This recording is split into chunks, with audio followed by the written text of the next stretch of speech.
సహోదరి సహోదరులరా, ఈ పరిశుద్ధ దినమును ఆలయంలోనికి వచ్చినటువంటి మీకు అందరికీ కూడాను యేసుక్రీస్తు ప్రశస్త నామంలో శుభాలు వందనాలు తెలియజేస్తున్నాను. ఈ దినం మన వాక్య ధ్యానం కొరకు చదువుకున్నటువంటి లేఖన భాగం దానియేలు గ్రంథం 5వ అధ్యాయం 22వ వచనం నుండి చివరి వరకు చదువుకున్నాం. దానియేలు గ్రంథం 5వ అధ్యాయం 22వ వచనం నుండి చివరి వరకు మనం చదువుకున్నాం. ఇక్కడ ఈ భాగంలో తెలియజేయబడినటువంటి ప్రధానమైనటువంటి అంశం దేవుని యొక్క తీర్పు. దేవుని యొక్క తీర్పు దేవుని యొక్క తీర్పు గురించి మాట్లాడుకోవడానికి, ధ్యానం చేసుకోవడానికి మనకు భయం.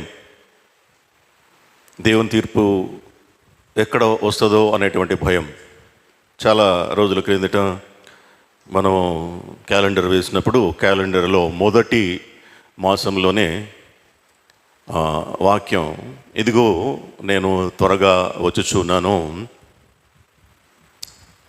ప్రతివానికి ఇచ్చుటకు నా యొద్ద వారికి ఇచ్చుటకు నా యొద్ద జీతం ఉన్నది అనేటువంటి మాట ప్రకటన గ్రంథంలోది వేసినప్పుడు ఇంకో వేరే సంఘ పెద్ద ఒక ఆయన వచ్చి, ఎందుకండి మొదటి నెలలోనే ఇటు మాటలేస్తారు, భయపెడతారు అని అన్నాడు.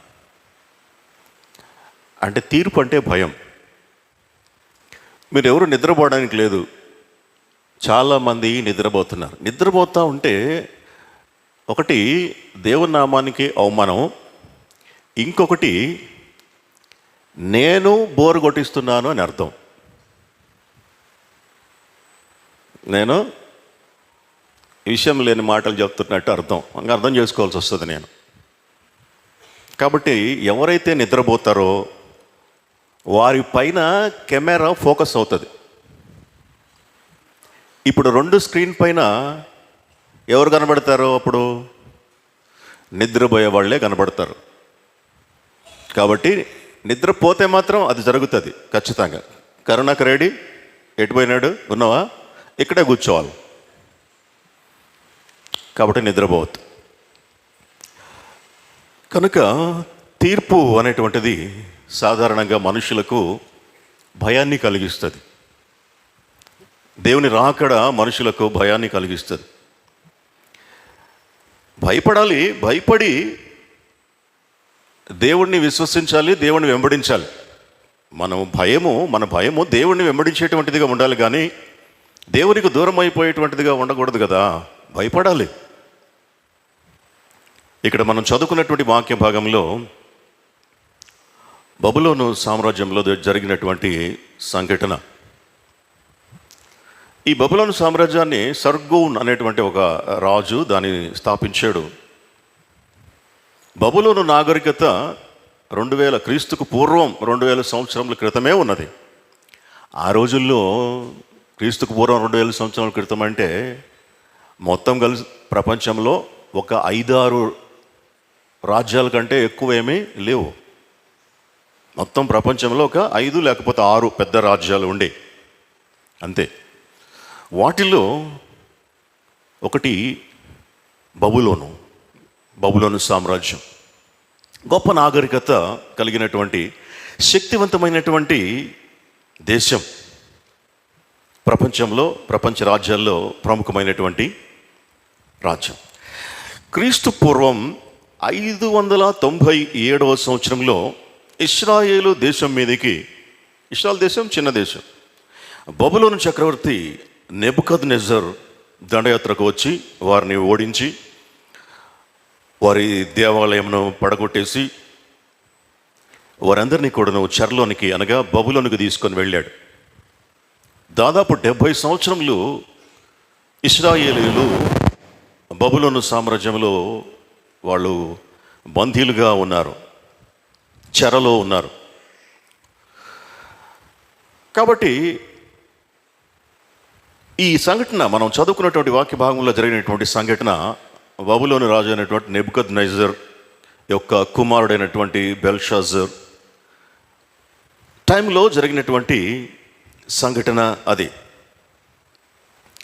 ఇది ఇశ్రాయేలీల దేవుడైనటువంటి యెహోవా ఇశ్రాయేలీల పైన కోపం వచ్చినప్పుడు దేవుని కోపము వారి పైన ఇశ్రాయేలీయుల పైన మండినప్పుడు దేవుడు ఇశ్రాయేలీయులను బబులోనుకు అప్పగించాడు. దేవుడు ఎప్పుడు కూడా అంతే, తన బిడ్డలను డైరెక్ట్గా కొట్టడు, డైరెక్ట్గా వాళ్ళని ఏమీ చేయడు. దేవుడు ఏం చేస్తాడు, అప్పటిదాకా తన యొక్క ప్రొటెక్షన్, తన భద్రత కొంచెం ఓపెన్ చేస్తాడు, విత్డ్రా చేసుకుంటాడు, అంతే.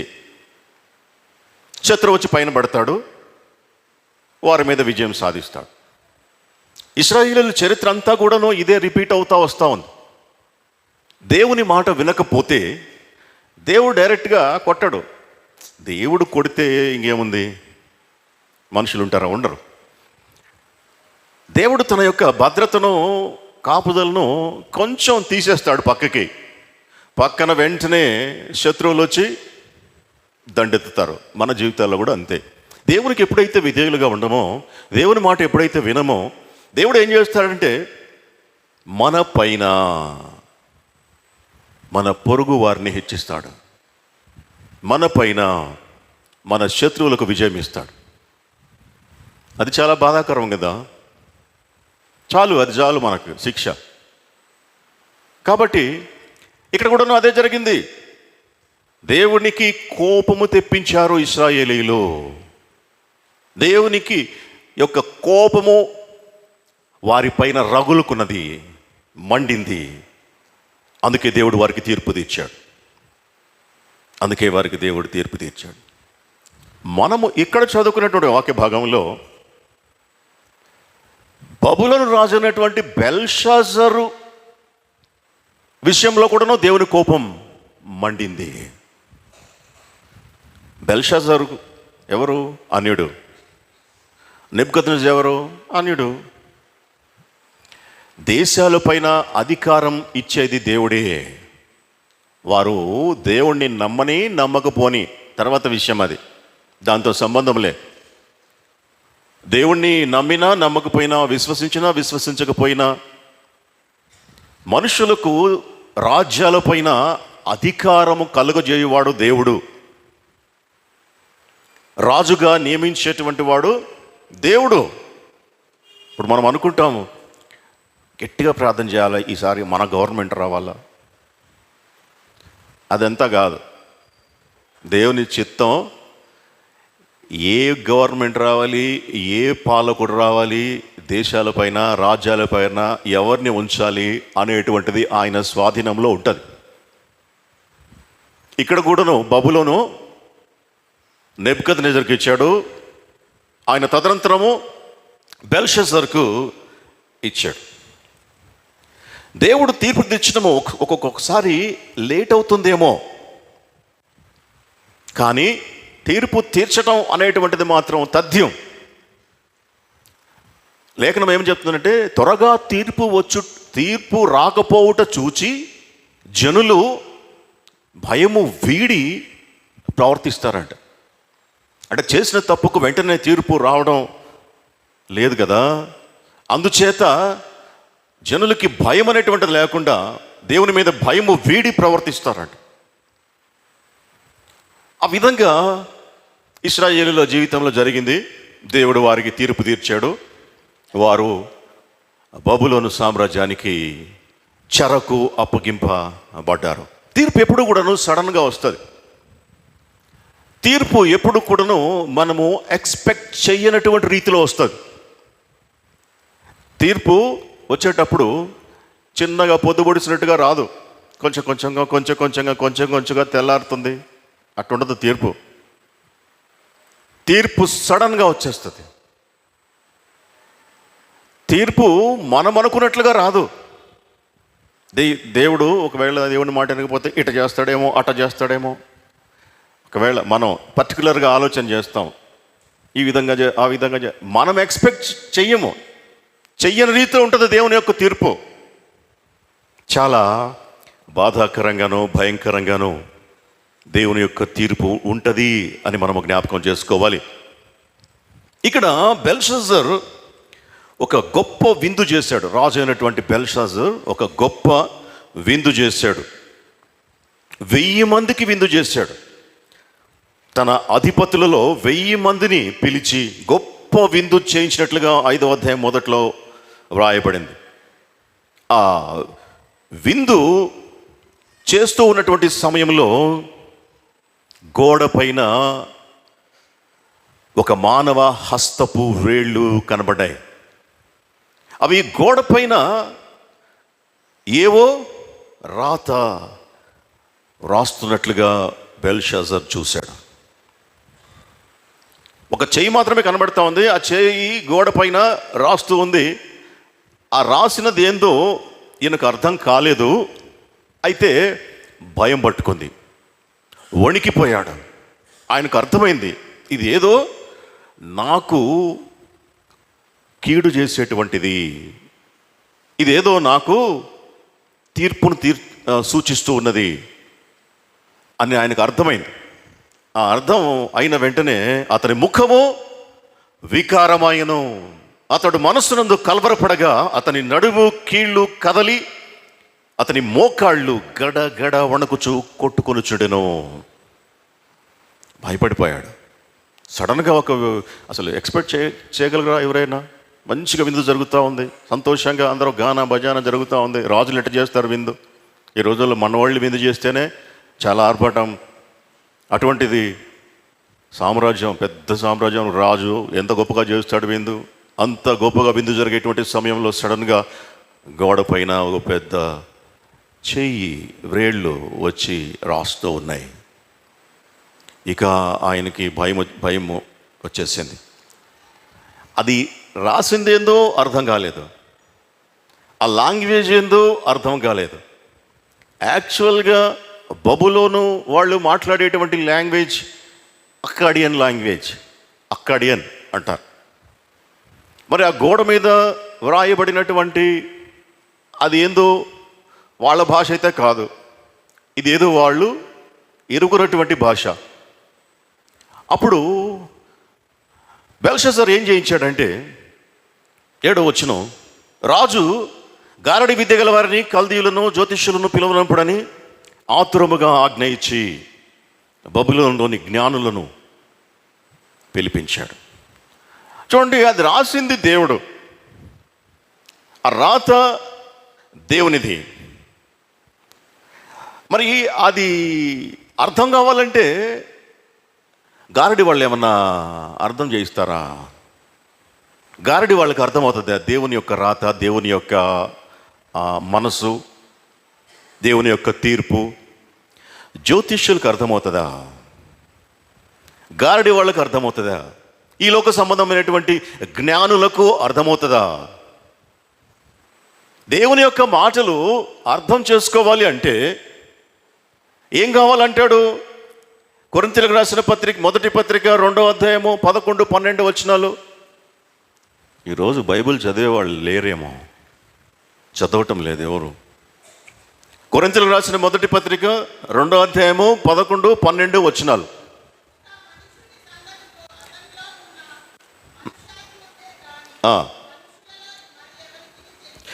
ఒక మనుషుని సంగతులు ఎవరెవరికి తెలుస్తాయట? వానిలో ఉన్నటువంటి మనుషునికే తెలుస్తాయి, కానీ మరి ఇతరులకు ఎవరికి తెలిసే అవకాశం లేదు. అలాగే దేవుని సంగతులు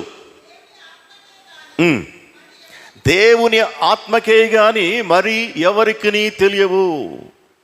దేవుని సంగతులు దేవునికే తెలుస్తాయి, కానీ ఇతరులకు తెలిసే అవకాశం లేదు. నా మనసులో ఉన్నటువంటి ఆలోచన ఎదుటి వ్యక్తికి తెలియడానికి కష్టమైనప్పుడు మరి దేవుని ఆలోచన మనకు ఎట్లా తెలుస్తుంది? తెలియదు కదా. ఒకవేళ తెలుసుకోవడానికి ఏం చేయాలంటాడు? 12వ వచనం, దేవుని వలన మనకు దయచేయబడిన వాటిని తెలిసి కొనుటకై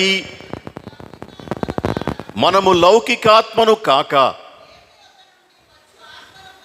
దేవుని యొద్ద నుండి వచ్చు ఆత్మను పొంది ఉన్నాము. అది అంటే దేవుని సంగతులను వివేచించడానికి, గ్రహించడానికి ఏం కావాలి మనకు? దేవుని ఆత్మ కావాలి. ఇది దేవుడు రాయించినటువంటి పుస్తకం, బైబిల్ గ్రంథం. దీన్ని చదవాలి, చదివి అర్థం చేసుకోవాలి అంటే ఏం కావాలి మనకు? దేవుని యొద్ద నుండి వచ్చు ఆత్మ మనకు అవసరం.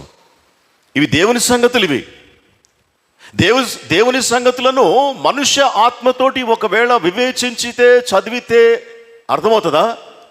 అర్థం కాదు. అందుకే ఈ లోకస్తులకు దేవుని వాక్యము, దేవుని వార్త ఎట్లా ఉన్నది? వెర్రితనముగా ఉన్నది. వెర్రితనముగా ఉన్నది. సిలువను గురించినటువంటి వార్త నశించిన వారికి ఎందుకు వెర్రితనంగా ఉన్నది అంటే, ఈ లేఖనములను ఎట్లా వారు చూస్తూ ఉన్నారు? మనుష్య జ్ఞానముతోటి, మనుష్యాత్మతోటి వారు చూస్తూ ఉన్నారు. కాబట్టి వారికి అర్థం కాదు. కాబట్టి మనకు దేవుని వలన, దేవుని వాగ్దానము వలన, మన కొరకై పంపబడినటువంటి పరిశుద్ధ ఆత్మ వలన మనము అన్నిటినీ వివేచించగలుగుచూ ఉన్నాము. ఆత్మయే మనకు బోధించుచూ ఉన్నాడు అని 13వ వచనంలో మనం చూస్తాం. మనుష్య జ్ఞానము నేర్పు మాటలతో కాక ఆత్మ సంబంధమైన సంగతులను, ఆత్మ సంబంధమైనటువంటి సంగతులతో సరిచూచుచు, ఆత్మ నేర్పు మాటలతో వీటిని గుర్చి మేము. కాబట్టి ఎవరు నేర్పించాలా? పరిశుద్ధాత్మ ఎవరికైనా ఉంటే, ఎవరినైనా బలపరిస్తే, ఎవరినైనా నడిపిస్తే, ఎవరికైనా బోధిస్తే వాళ్ళకు అర్థమవుతుంది దేవుడు రాసినటువంటి రాత, దేవుడు రాయించినటువంటి రాత. గారడి వాళ్ళకి ఏం తెలుస్తుంది? మంత్రగాళ్ళకి ఏం తెలుస్తుంది? దేవుని రాత, దేవుడు రాయించింది. పోనీ ఈ లోక సంబంధమైనటువంటి స్కాలర్స్ ఏం తెలుస్తుంది? దేవుడు రాయించింది. అందుకే కదా తగలబడిపోతా ఉంది క్రైస్తవ్యం. ఎందుకు? గారడి వాళ్ళందరూ వచ్చారు. ఇప్పుడు గారడి వాళ్ళందరూ క్రైస్తవంలోకి వచ్చారు. సీమోను గారడి, వాడు సీమోను ఉన్నాడే, అటువంటి గారడి వాళ్ళందరూ వచ్చారు. జ్యోతిష్యులు వచ్చారు. నీ భవిష్యత్తు చెప్తా, నీకు నువ్వేమవుతావో చెప్తా. అయ్యవాడికి కావాలి. దేవుడు ఏమి రాయించాడో, దాని అర్థమేందో, అది నాకు ఏ విధంగా రిలేట్ అవుతుందో, నాతో ప్రత్యేకించి ఏం మాట్లాడుతున్నదో దేవుని వాక్యం, అది కదా కావాల్సింది. అట్లా కాదు, అది తప్ప అన్నీ చెప్తారు. ఎవరు వీళ్ళందరూ? గారడి వాళ్ళు, అజ్ఞానులు. అంటే లోక సంబంధమైనటువంటి జ్ఞానులు. లోక సంబంధమైనటువంటి జ్ఞానం దేవుని దృష్టికి ఎట్లా ఉన్నదని చెప్పి లేఖనం తెలియజేస్తా ఉన్నది. వెర్రితనం. కాబట్టి వాళ్ళు ఎవరు దేవుని దృష్టిలో? వెర్రివారు. లేఖనము సరిగ్గా అర్థం చేసుకున్నటువంటి వారు వెర్రివారు. ఒక ఆయన ఈ మధ్య చెప్తా ఉన్నాడు, ఆయన నా పాలు నా స్వాస్థ్యము అనేటువంటి మాట ఉంది బైబిల్లో, కీర్తనల్లో. ఆయన నా పాలు స్వాస్థ్యం. పెద్ద దౌర్జనుడండి బాబు. ఆయన పాలు, ఆవు పాలు చెప్తున్నాడేనా? ఆయన చెప్పాడు. మన పెద్దలకు కూడా చూపించా, చూడండి ఎంత పెద్ద స్పీకరో ఈయన ఇట్లా మాట్లాడుతున్నాడు. ఆవు పాలు, ఆవులు చాలా పాలు ఇచ్చాయంట. ఆవు పాలు. ఆయనే నా పాలు, ఆయనే నా స్వాస్థ్యము అనేటువంటి మాటను తాగే పాలు గురించి మాట్లాడుతున్నాడు. మరి ఆయన ఏమనాలి వాళ్ళని? గారడి వాళ్ళు అన్నాక ఏమనాలి? అటువంటి వాళ్ళకి అర్థమవుతుందా బైబిల్? అర్థం కాకనే ఈ విధమైనటువంటి ఇంటర్ప్రిటేషన్ చేస్తూ ఉంటారు. అర్థం కాలేదు. అర్థం కానప్పుడు అర్థం కానట్టుగా ఉండకుండా వారికి అర్థమైంది ఏదో చెప్తే ఏమవుతుంది? మొత్తం పోయి నాశనం అయిపోద్ది కమ్యూనిటీ అంతా. జనాలు కూడాను బాగా నేర్చుకున్నారు. తమకు ఇష్టమైనటువంటి బోధనలు, దురద చెవులు కలిగినటువంటి వారని చెప్పేసి తిమోతికి రాస్తూ పౌలు అంటాడు. వారికి ఇష్టమైనటువంటి బోధకులను ఏర్పాటు చేసుకొని వాళ్ళు చెప్పిందే హాయిగా ఉంటుంది చెవులకు. ఎందుకు? దురద కాబట్టి చెవులు. అటువంటి వాళ్ళు వచ్చారు. ఇప్పుడు పిలిపించాడు బెల్షస్సరు, పిలిపించాడు. గారడి వాళ్ళు, జ్యోతిష్యులు, జ్ఞానులు. ఈ భావం ఏంది? ఈ వ్రాతను చదివి దీని భావము నాకు తెలియజెప్పువాడెవడో, వాడు ఊదారంగ వస్త్రం కట్టుకుని తన మెడకు సువర్ణమయమైన కంఠభూషణం ధరింపబడినటువంటి వాడే రాజ్యంలో 3వ అధిపతిగా యోలును. పెద్ద ఆఫర్ ఇచ్చాడు. చాలామంది వచ్చారు. వచ్చినప్పుడు ఏమైంది? రాజు నియమించిన జ్ఞానులందరూ అతని సముఖమందుకు వచ్చిరి. కానీ ఆ వ్రాత చదువుటైనను దాని భావము తెలియజేపుటైనను వారి వల్ల కాకపోయెను. ఎందుకైతే వారి వల్ల కాలేదు? రాజుకు భయం ఇంకా ఎక్కువైపోయింది. అందుకు రాజు బెల్షస్సర్ మిగుల భయక్రాంతుడై వణికిపోతూ ఉన్నాడు. అప్పుడు తెలిసింది, ఎవరు? దానియేలు గురించి తెలిసింది. రాణి చెప్పింది ఈ సంగతి బెల్షస్సర్కు. ఎందుకు ఇంత నువ్వు విచారగున్నావు? విషయం ఇది సంగతి. అయితే మన రాజ్యంలో దైవ జ్ఞానము కలిగినటువంటి ఒక ఆయన ఉన్నాడు. అతడు నీ తండ్రి కాలంలో నీ తండ్రికి వచ్చినటువంటి ఒక కళకు భావము చెప్పాడు. ఆయనగానైతే ఆయన్ని పిలిపిస్తే నీకు ఆ రాత భావం చెప్తాడు అని చెప్పేసి దానియేలు గురించి చెప్పింది. మరి దానియేలు గురించి ఏం రాయబడింది? దానియేలు గురించి అయితే ఏం రాయబడిందంటే, ఈ దానియేలు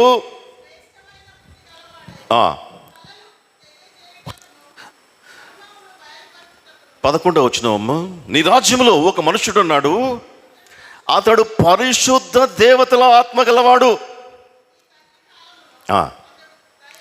దైవ జ్ఞానము వంటి జ్ఞానము, బుద్ధి, తెలివి గలవాడు. అది కావాలా? దేవుని ఆత్మ కావాలా? దేవుని జ్ఞానము కావాలి. అప్పుడు మాత్రమే దేవుని సంగతులను వివేచించడానికి, అర్థం చేసుకోవడానికి, వివరించడానికి అవకాశం ఉండదు. దానియేలు దేవుని ఆత్మను పొంది ఉన్నటువంటి వాడు కనుకనే దానిని చదవగలిగాడు, దాని భావం చెప్పగలిగాడు, దాన్ని అర్థం చేసుకోగలిగాడు. దేవుని ఆత్మ లేకపోతే దేవుడు వ్రాసినటువంటి వ్రాతను ఎవడు అర్థం చేసుకోలేడు. అందుకే ప్రార్థన చేసుకునేది, పరిశుద్ధాత్మదేవా అని జ్ఞానమయ్యాయి, నీ జ్ఞానము చొప్పున దర్శించి కరుణించి తెలియజెప్పమని. ఆయన వచ్చింది అందుకు. కాబట్టి చదివాడు. చదివినప్పుడు అక్కడ రాయబడినటువంటి మాటలు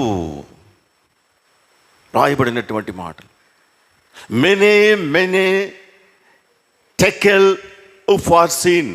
ఏందో ఇది ఎవరికి అర్థం కాల. ఎందుక?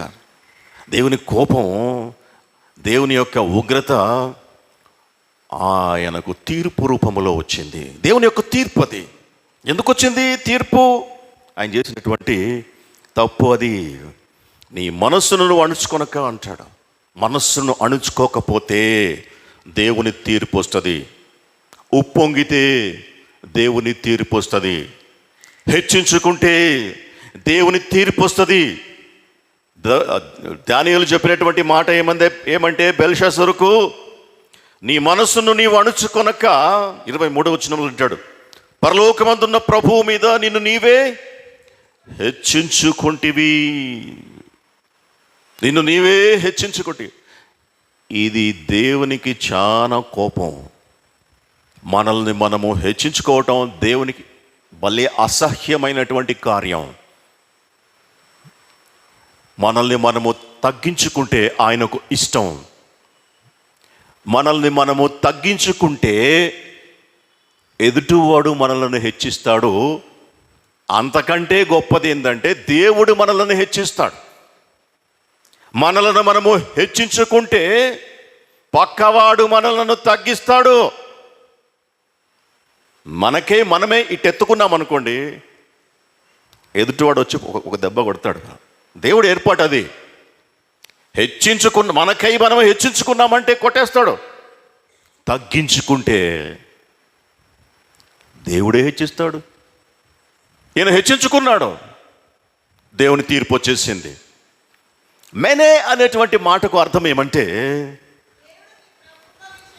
లెక్క చూచుట, కౌంటింగ్. టెకెల్ అనేటువంటి మాటకు తూచుట, తూకము వేయుట. ఉఫార్సిన్ అంటే విభాగింపబడింది, తీసివేయబడింది. లెక్క చూశాడు, తూచాడు, తూకం వేశాడు, తీసివేశాడు, విభాగించాడు. దేవుడు నీ ప్రభుత్వ విషయంలో లెక్క చూచి దానిని ముగించెను. దేవుడు నిన్ను త్రాసులో తూచగా నీవు తక్కువగా కనపడితివి. నీ రాజ్యము నీ యొద్ద నుండి విభాగింపబడి మాదీయులకును పారసీకులకును ఇవ్వబడిను. ఇంతకు బెల్షాజర్ చేసినటువంటి తప్పేంది? బెల్షాజర్ ఏం చేశాడు? హెచ్చించుకున్నాడు, తాను హెచ్చించుకున్నాడు అని చెప్పేసి ఇక్కడ మనము చదివినాము. అసలు దానికంటే ముందుగా ఆయన చేసినటువంటి అసలు దానికి మూలమేంది? తాను ఆ విధంగా చేసుకోవడానికి ఆరిజన్ ఏంది? ఎందుకు అంటే మనము కొన్ని వివరాలను మనము తెలుసుకోవాలి. ఇశ్రాయేలు మీద దండెత్తినప్పుడు నెబుకద్నెజరు అనగా వారి తండ్రి బెల్షాజర్ తండ్రి నెబుకద్నెజర్ 597 క్రీస్తుకు పూర్వం ఇశ్రాయేల్ దేశం మీద దండెత్తినప్పుడు వారిని ఓడించి వారి దేవాలయంను దోచుకొని, అనగా దేవాలయంలో ఉన్నటువంటి ఆ ఉపకరణములు, టెంపుల్, సొలొమోన్ టెంపుల్, అందులో ఉన్నటువంటి బంగారు ఆభరణాలు, బంగారు పాత్రలు అన్నీ కూడాను దోచుకొని తీసుకొని వెళ్ళిపోయాడు. ఈ విషయం మనకు ఇక్కడ 5వ అధ్యాయంలో మనకు కనబడుతుంది. ఏం చేశాడు? ఆ పాత్రలు తీసుకొని ఆయన ఏం చేశాడు? 2వ వచనం చదవండి, 5:2.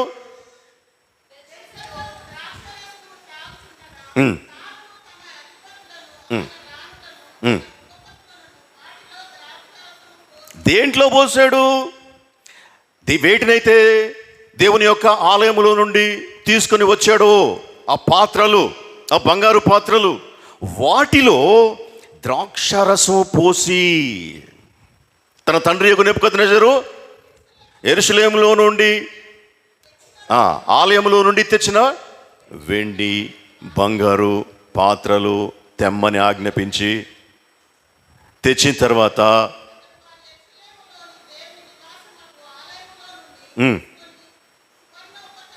సువర్ణ ఉపకరణములను తెచ్చి ఉంచగా రాజును అతని అధిపతులను అతని రాణులను అతని ఉపపత్నులను వాటిలో ద్రాక్షారసము పోసి త్రాగిరి. ఇది దేవునికి అత్యంతగా కోపం తీసుకొని వచ్చినటువంటి అంశం, కోప కారణం. దేవుని కోపం బెల్షాజరు పైన మండడానికి కలిగినటువంటి ప్రధానమైనటువంటి కారణం ఏమంటే, దేవాలయంలో నుండి తీసుకొని వచ్చినటువంటి బంగారు ఉపకరణములలో పాత్రలు అప్పటిదాకా లోపల ఎక్కడో పెట్టేస్తున్నారు. అప్పుడు ఆయన ఆ విందు చేశాడు కదా, ఒక 1000 మందికి. ఆ విందులో ద్రాక్షరసం పోసేయడానికి ఆ పాత్రలను ఉపయోగించి ఆ పాత్రల్లో ద్రాక్షరసం పోసి వాళ్ళకి పంచాడు. అది ఆయన చేసినటువంటి గొప్ప పాపం. దేవునికి కోపం వచ్చింది.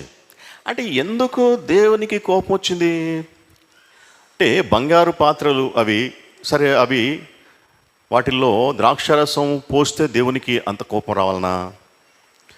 మనము బంగారు పాత్ర గురించి ఆలోచన చేస్తే బైబిల్లో బంగారుకి చాలా ప్రాముఖ్యమైనటువంటి పాత్ర ఉంది, ప్రశస్తమైనటువంటి పాత్ర బంగారు పాత్ర. అంటే యేసు ప్రభు పుట్టినప్పుడు జ్ఞానులు తీసుకొని వచ్చారు, బంగారం తీసుకొని వచ్చి కానుకలలో బంగారము మొదటిది. వారు తీసుకొచ్చినటువంటి కానుకల్లో బంగారం, కాబట్టి అది విలువైనది. బంగారము రాజరికానికి, బంగారము ఉన్నతమైనటువంటి స్థానాన్ని సూచించేటువంటి అంశం బైబిల్లో. బంగారము రాజరికానికి సాదృశ్యముగా ఉన్నది, గొప్ప స్థానానికి సాదృశ్యముగా ఉంది. బంగారం అసలు మట్టిలో కదా ఉంటుంది. మట్టిలో నుండి లోపల ఎక్కడో ఉన్నటువంటి బంగారాన్ని బయటకు తీసి దాన్ని శుద్ధి చేసి కాల్చి రకరకాలుగా, లేకుంటే దాన్ని క్లీన్ చేసి నీళ్ళల్లో గడిగి చాలా ఎక్కువ మోతాదులో మట్టిని తీస్తే కొంచెం బంగారం వస్తుంది. మట్టి దిబ్బలుగా ఉంటుంది బంగారు గనుల దగ్గర. ఎప్పుడన్నా చూడండి, బంగారు గనులు బెంగళూరులో ఉంటాయి. బంగారు గనులు మట్టి దిబ్బలు పెద్ద పెద్ద దిబ్బలు ఉంటాయి, కొండల్లాగా ఉంటాయి, ఒట్టి మట్టి. ఎందుకంటే పోసారంటే బంగారము తీసేటువంటి ప్రక్రియలో అదంతా వేస్టేజ్ అనమాట. ఎంతో మట్టిని శుద్ధి చేస్తే ఇంత కొంచెం బంగారం వస్తుంది. ఆ విధంగా దేవుడు మనం ఎక్కడో ఉన్నటువంటి మనల్ని బయటికి తీసి శుద్ధి చేసి పరిశుద్ధపరిచి ఒక పాత్రగా మలచి దానికి ఒక పని పెట్టి దాన్ని తీసుకుపోయి ఎక్కడ పెట్టాడు? తన ఆలయంలో పెట్టాడు. తన ఆలయంలో బంగారు పాత్రలు తన పనిలో ఉపయోగపడడానికి, తన నామానికి మహిమకరంగా ఉండటానికి బంగారు పాత్రలను ఆయన తీసుకొని పెట్టాడు. మన అపరాధముల చేత పాపముల చేత మనం చచ్చినటువంటి వారమై ఉన్నప్పుడు దేవుడు యేసుక్రీస్తునందు మనల్ని తిరిగి బ్రతికించి మనకు గొప్ప ఆధిక్యతను ఇచ్చి మనకు ఒక ఉన్నతమైనటువంటి స్థానం ఇచ్చాడు ఈ లోకంలో. దేవుని బిడ్డలు అనిలు మనల్ని ఎగతాళి చేస్తారు, దేవుని బిడ్డలని ఎగతాళి చేస్తారనే ఉంది బైబిల్లో, ఏం పర్లేదు. కాబట్టి యేసు ప్రభు మనల్ని ఆ విధంగానే ఒక బంగారంని ఏ విధంగా తీసుకొని వచ్చి మట్టిలో నుండి ఒక పనినిచ్చి, ఒక రూపునిచ్చి, ఒక శుభ్రపరిచి తన ఆలయంలో ఒక ఉపకరణముగా ఏ విధంగా చేశాడో అదే విధముగా ఇక్కడ దేవాలయంలో బంగారు పాత్రలు ఉన్నాయి. అవి దేవుని పనికి ఉపయోగపడాలి, దేవుని నామాన్ని ఘనపరచాలి, మహింపరచాలి. అయితే ఈయన తీసుకొచ్చేసి ఏం చేస్తూ ఉన్నాడు? ద్రాక్షారసం పోసి త్రాగుతూ ఉన్నాడు. అంటే ఇప్పుడు బెల్షజర్ చేసినటువంటి పని వలన ఆ పాత్రలు అపవిత్రమైపోయాయి. అదేవిధంగా మనము కూడాను మన పనుల వల్ల, మన ఆలోచనల వల్ల, మన క్రియల వల్ల మనము ఏమైపోతాం? అపవిత్రమైపోతాము. మనము కూడా సువర్ణ పాత్రలు లాంటి వాళ్ళం దేవుని దృష్టిలో. ఆయన పనిలో వాడబడ్డానికి, తన ఆలయంలో వాడబడ్డానికి, ఈ లోకంలో తన చిత్తాన్ని నెరవేర్చడానికి దేవుడు మనల్ని ఎన్నుకున్నాడు, పాత్రలుగా చేసుకొని ఆయన పనిలో వాడుకోవాలని. అయితే ఇప్పుడు ఆ పాత్ర అపవిత్రమైపోతా ఉన్నది, అపవిత్రమైపోయింది. మన యొక్క జీవితంలో కూడాను అంతే. దేవుడు మనకిచ్చినటువంటి పాత్ర ఏంది? దేవుడు మనకిచ్చినటువంటి పని ఏంది? అవి మర్చిపోయేసి వేరేటివి ఏమేమో అందులో పోస్తే, పొయ్యకూడనటువంటివి అందులో పోస్తే దేవుని కోపం రాదా?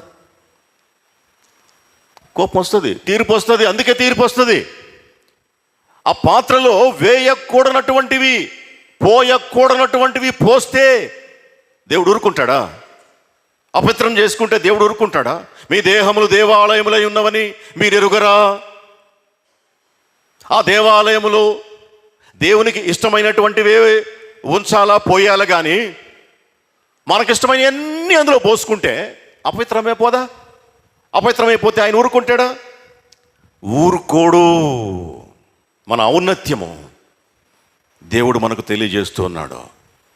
మీరు బంగారు పాత్రలు లాంటి వాళ్ళు, నా ఆలయంలో ఉన్నతమైనటువంటి స్థానంలో ఉంచబడినటువంటి వాళ్ళు.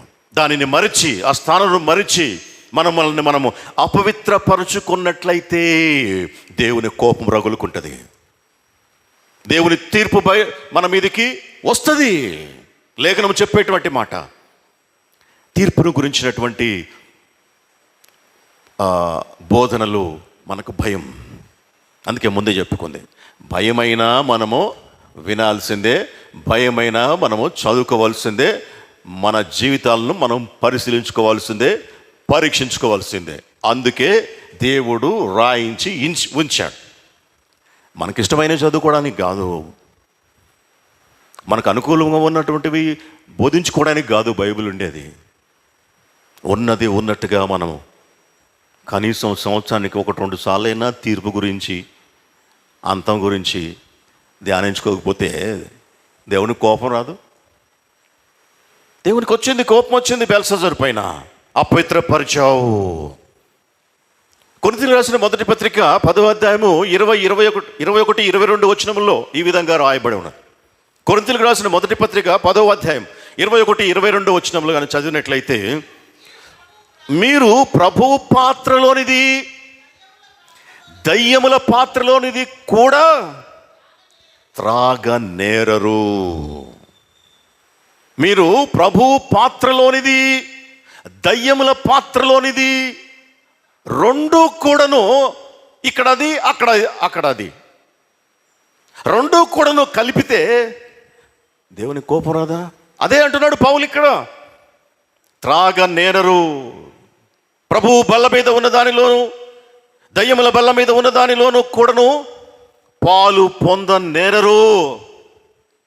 ఒకవేళ అట్లా చేస్తే ఏమవుద్దంట? ప్రభువునకు రోషం వస్తుంది. మన దేవుడు రోషము కలిగినటువంటి దేవుడు. ప్రభు బలలోనిది, దయ్యముల బలలోనిది, సంఘములోను లోకములోను డ్యూయల్ రోల్ కానీ మనము చేసినట్లయితే, రెండు కూడాను మన పాత్రల్లో నింపుకున్నట్లయితే ప్రభువుకి రోషం వస్తుంది అని చెప్పేసి లేఖనం తెలియజేస్తోంది. ఇప్పుడు వచ్చింది. బెల్షజర్ విషయంలో దేవునికి రోషం వచ్చింది. అపవిత్రపరిచావు నీ పాత్రను, నా పాత్రను. దేవుని పాత్రలమై ఉన్నాం మనం. లోకంలో దాంతో నింపుకుంటే దేవునికి రోషం వస్తుంది, కోపం వస్తుంది. అందుకే పౌలు ఏమంటాడు? అన్ని విషయములు యందు నాకు స్వతంత్రం కలదు, కానీ అన్ని చేయదగినవి కావు. అన్నిటి యందు నాకు స్వతంత్రం కలదు, కానీ అన్ని క్షేమాభివృద్ధి కలుగ చేయవు. నా పాత్రలో ఏం పోసుకోవాలన్నా నాకు అధికారం ఉంది, స్వేచ్ఛ స్వతంత్రాలు ఉన్నాయి, కానీ అన్నీ పోయటానికి లేదు. అపవిత్రమైపోతావు, పాత్ర అపవిత్రం అయిపోతుంది, దేవుని కోపం వస్తుంది. రాజైన బెల్షజర్ దేవుని బంగారు పాత్రలను అపవిత్రపరిచాడు. అందుకే దేవుని తీర్పు ఆయన మీదకి వచ్చింది. బంగారు పాత్ర, బంగారం అయిపోయింది, బంగారు పాత్ర. రాజైనటువంటి సొలొమోను ప్రసంగి గ్రంథంలో 12వ అధ్యాయంలో 6వ వచనం తెలియజేసేటువంటి మాట ఏంటంటే, మనిషి యొక్క మరణం గురించి తెలియజేస్తూ ఆయన చెప్పినటువంటి మాట ఏంటంటే, బంగారు గిన్నె పగిలిపోవును అంటాడు. ఇక్కడ బంగారు గిన్నె ఏంటిది? బంగారు గిన్నె ఏంది? గోల్డెన్ బౌల్ అంటే, గోల్డెన్ బౌల్ అనేటువంటిది మన యొక్క హృదయాన్ని, మనసుని రెండిటిని సూచించేటువంటి మాట బంగారు గిన్నె. ఈ బంగారు గిన్నెలో, ఈ హృదయంలో లేకుంటే ఈ బ్రెయిన్లో ఆలోచనలు పుడతాయి. ఆలోచనలు ఏం పోసుకుంటాం పాత్రలో? బంగారు పాత్రలో ఆలోచనలు. బంగారు గిన్నె పగిలిపోవును అంటే అర్థం ఏంటంటే, ఏ ఉద్దేశంతో సొలొమోను రాస్తున్నాడంటే, అనగా ఇక ఎప్పుడైతే ప్రాణం పోతుందో ఆలోచన బ్రేక్ డౌన్ అయిపోతుంది, ఆలోచన ఆగిపోతుంది. బ్రెయిన్లో ఇక ఆలోచనలు ఫుల్ స్టాప్, ఏముండదు, ఇంకా నేరుగా గీతనే, గ్రాఫ్లో ఏముండదు. బంగారు గిన్నె పగిలిపోవును అంటే ఏంది? ప్రాణం పోతుంది అని అర్థం. అక్కడ బంగారు గిన్నె దేనితో పోలుస్తున్నాడు? హృదయంతో పోలుస్తున్నాడు, మనసుతో పోలుస్తూ ఉన్నాడు. అందులో ఆలోచనలు ఉంటాయి, అవే మనిషిని అపవిత్రపరుస్తాయని యేసు ప్రభు చెప్పాడు. మనిషిని అపవిత్రపరిచే ఏంటివి? ఈయనైతే బెల్షజర్ అయితే పాత్ర తీసుకొని దాంట్లో ద్రాక్షరసం పోయడం ద్వారా దేవునికి కోపం వచ్చింది, అపవిత్రమైంది. మన జీవితంలో, మన హృదయంలో, మన మనసులో ఏం పోస్తే మన పాత్ర అపవిత్రం అయిపోతుంది? దురాలోచనలు. ఒక మనిషిని అపవిత్రపరుస్తాయి. యేసు ప్రభు చెప్పాడు మత్తయి సువార్త 15లో, మత్తయి సువార్త 15, 19, 20లో చెప్పినటువంటి మాట ఏంటంటే, ఒక మనిషిని అపవిత్రపరిచేటువంటివి ఏంటివి? మనిషి యొక్క జీవితాన్ని అపవిత్రపరిచేటువంటివి ఏంటివి? మనిషి యొక్క మనసును, హృదయాన్ని, అతని పాత్రను అపవిత్రపరిచేటువంటివి ఏంటివి అంటే, దురాలోచనలు, నరహత్యలు, వ్యభిచారములు, వేశ్యాగమనములు, దొంగతనములు, అబద్ధ సాక్ష్యములు, దేవదూషణ, ఇవి హృదయములో నుండి వస్తాయి. ఇవే మనుష్యుని అపవిత్రపరుస్తాయి. అందుకే సామెతల గ్రంథం 15:26 అంటాడు, దురాలోచనలు యెహోవాకు హేయములు, అసహ్యం. ఎందుకంటే అవి పాత్రను అపవిత్రపరుస్తాయి, అవి మన పాత్రను మైలపరుస్తాయి. కాబట్టి వాటితోటి మన పాత్రలను నింపడానికి వీలు లేదు. మన యొక్క బంగారు పాత్ర, బంగారు గిన్నె వాటితోటి నింపడానికి వీల్లేదు. నింపితే దేవుని కోపం, దేవుని యొక్క ఉగ్రత, ఆయనకు అసహ్యం. కాబట్టి మనకు దేవుడు అనుగ్రహించినటువంటి ఈ మనసు, ఈ హృదయాన్ని అపవిత్రపరిస్తే దేవుని యొక్క తీర్పు మన మీదకి వస్తుంది. కీడు ఎక్కడి నుంచి పుడుతుంది? కీడు చేయాలి అనేటువంటి తలంపు ఎక్కడి నుంచి పుడుతుంది? మనసులో నుండి పుడుతుంది. ఎదుటివానికి కీడు చేయాలి అనేటువంటిది మనసులో నుండి పుడుతుంది. దురాలోచన అది. సామెతలు 20:22 కీడుకు ప్రతి కీడు చేసేదని నీవు అనుకునవద్దు. రోమిలికి రాసిన పత్రిక 12:17 కీడుకు ప్రతి కీడు ఎవనికి నీ చేయవద్దు. రోమిలికి రాసిన పత్రిక 12:19 ప్రియులారా, మీకు మీరే పగ తీర్చుకొనక దేవుని ఉగ్రతకు చోటీయుడి. పగ తీర్చుకున్నట్టు నా పని నేనే ప్రతిఫలమిత్రుని వ్రాయబడి ఉన్నదని ప్రభువు చెప్పుచున్నాడు. రోమిలికి రాసిన పత్రిక 12:21 కీడు వలన జయింపబడక మేలు చేత కీడును జయించుము. అలాగున చేయకుంటే దేవుని యొక్క ఉగ్రత, దేవుని యొక్క తీర్పు మన మీదకి వస్తుంది. అలాగున చేయకుంటే మన పాత్రలు అపవిత్రమైపోతాయి, మన జీవితాలు మైలబడిపోతాయి, దేవునికి కోపం వస్తుంది, దేవుని ఉగ్రత రగులుకుంటుంది. దేవుని తీర్పు 1-2 విషయాలు మనము చూసి ముగించేసుకుందాం. మెనే అనేటువంటి మాట 2 అక్షరాలు కదా. మెనే అనేటువంటి మాట 2 అక్షరాలు కాదు, రెండు అక్షరాలు. 2 అక్షరాలు. ఈ 2 అక్షరాలకు అంత పెద్ద అర్థం ఉందా? మెనే అంటే దేవుడు నీ ప్రభుత్వ విషయంలో లెక్క చూసి దాన్ని ముగించను, ఇంత పెద్ద అర్థం ఉందా అని మనకు అనిపిస్తుంది కదా న్యాచురల్గా. టెక్కేల్ 3 అక్షరాలు. దేవుడు నిన్ను త్రాసులో తూచగా నీవు తక్కువగా కనపడుతుంది, ఇంత పెద్ద అర్థం ఉందా ఆ 3 మాటల్లో, ఆ 3 పదాల్లో అని మనకు డౌట్ రావచ్చు. అయితే ఇక్కడ దానియేలు చెబుతూ ఉన్నటువంటిది ట్రాన్స్లేషన్ కాదు. మెనే టెకిలు ఫార్సిన్ అనేటువంటి మాటకు దానియేలు చెప్పినటువంటి అర్థము ట్రాన్స్లేషన్ గానే కాదు. ఆ భాష కోడ్ లాంగ్వేజ్లో రాయబడి ఉంది. అది మామూలు భాష కాదు. అది ఆ కోడ్ను డీకోడ్ చేయడానికి దేవుడు దానియేలుకు జ్ఞానం ఇచ్చాడు. కాబట్టి ఆ కోడ్ గురించి ఆయన మాట్లాడుతూ ఉన్నాడు, దాన్ని వివరిస్తూ ఉన్నాడు, దాని భావం తెలియజేస్తూ ఉన్నాడు, ఆ కోడ్ని ఆయన బ్రేక్ చేస్తూ ఉన్నాడు. కాబట్టి ఈ చిన్న మాటకు లెక్కించాడు దేవుడు. నీ ప్రభుత్వ విషయంలో లెక్క చూస్తూ ఉన్నాడు. లెక్క చూసి ముగించాడంటే అయిపోతుంది, ఇంకా తీర్పు వచ్చేస్తుంది. బెల్షాజర్ కంటే రాజ్యం ఉంది, ఒక గొప్ప బాధ్యత ఉంది. కాబట్టి ఆయన లెక్క చూడడం అంటే ఆ ప్రభుత్వానికి లెక్కలుంటాయి. ఆ లెక్కల విషయంలో దాని లెక్క చూసి ముగించడం అంటే సరే, ఆయన రాజు కాబట్టి ఓకే. మనం రాజులం కాదు కదా. బెల్షాజర్కి లెక్క చూసి దేవుడు ముగించినట్లుగా మనమేం రాజులం కాదు కదా. మనకేం ప్రభుత్వం ఉందా? మరి ఏం లెక్క చూస్తాడు దేవుడు మన విషయంలో అని మనకు ప్రశ్న రావచ్చు. రాజువా? మనం రాజులమా? మనమేం రాజులమా? లేఖనానుసారంగా రాజులమైనా?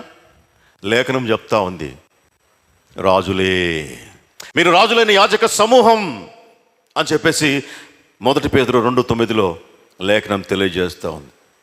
మనము రాజులమే.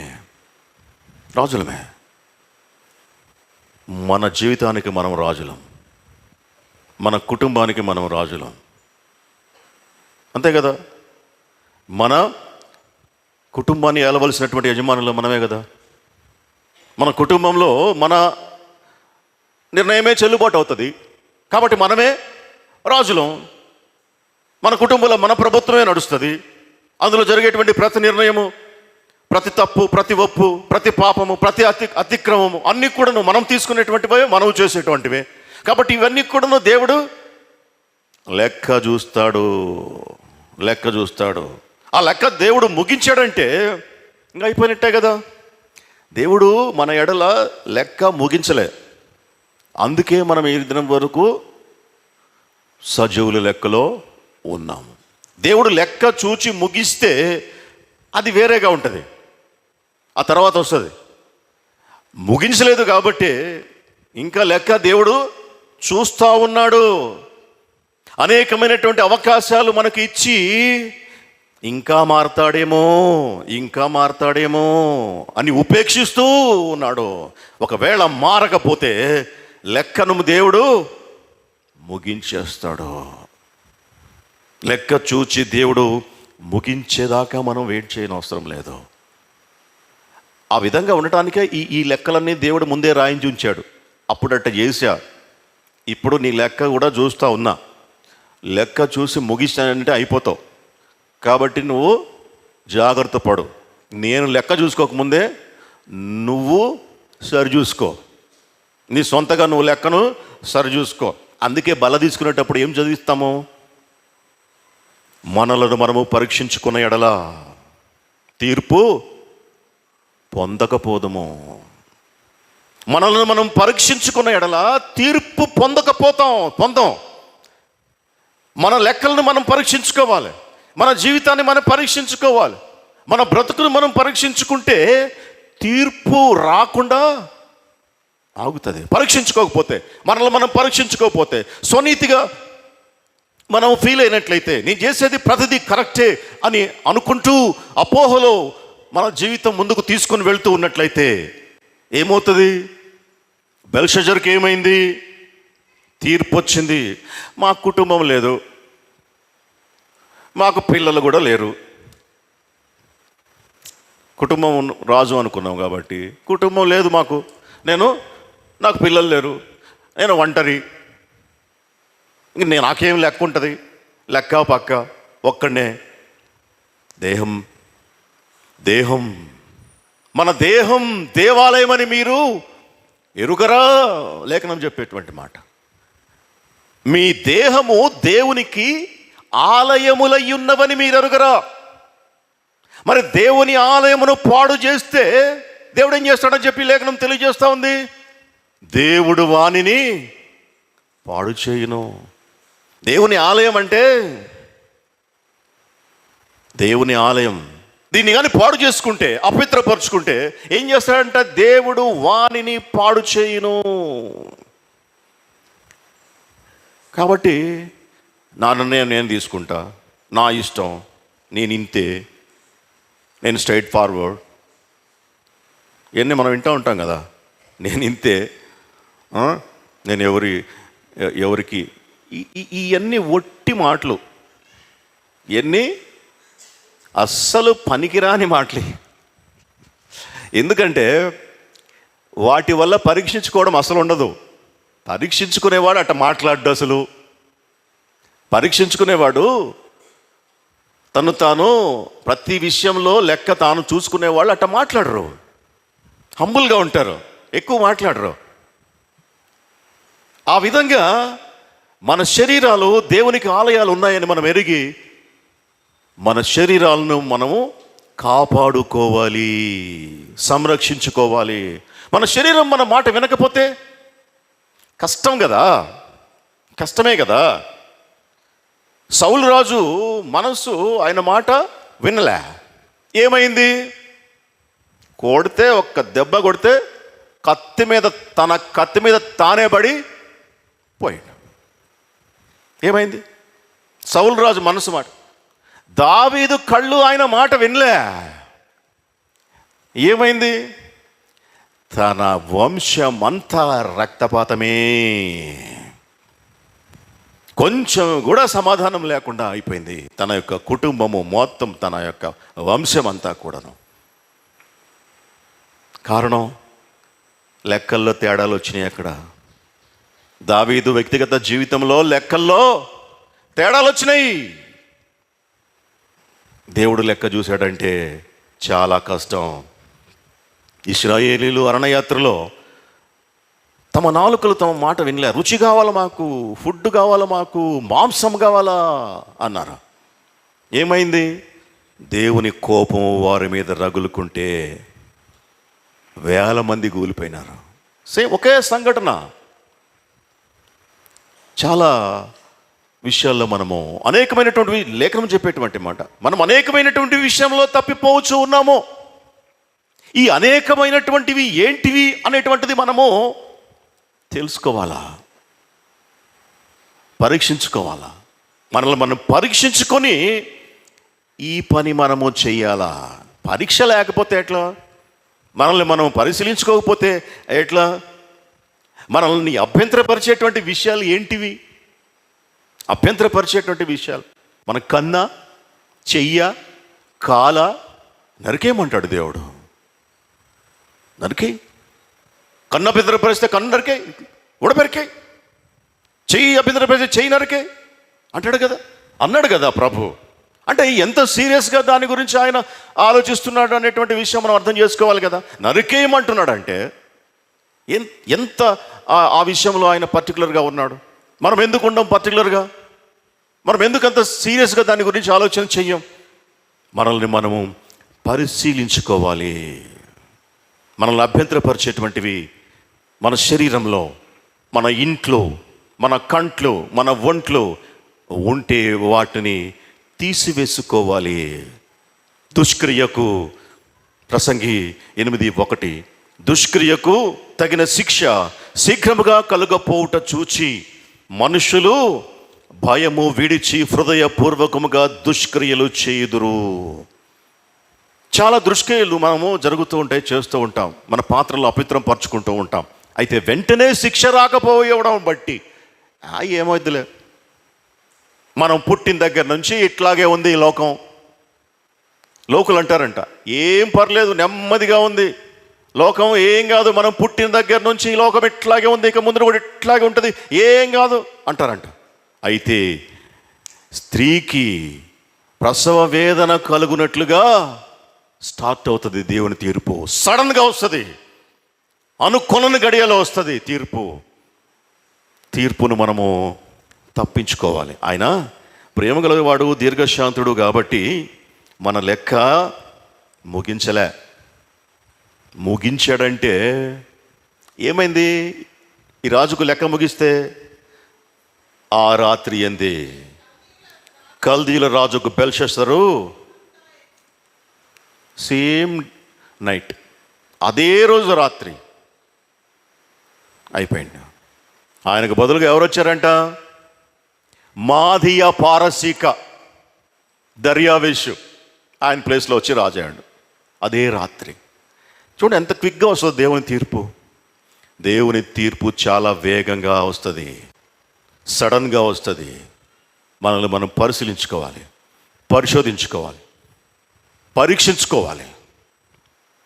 మన ఇష్టానుసారంగా మన జీవితాలను మనము నడిపించుకున్నట్లయితే తీర్పు మన మీదకి సడన్గా వస్తుంది. రాకుండా ఉండటానికి, మనల్ని మనం పరీక్షించుకోవడానికి, సరైనటువంటి మార్గంలో మనం నడవడానికి పరిశుద్ధాత్మ దేవుడు మనకు తన యొక్క కృపను సమృద్ధిగా అనుగ్రహించును గాక. ఆమేన్. ప్రార్థన చేసుకుందాం.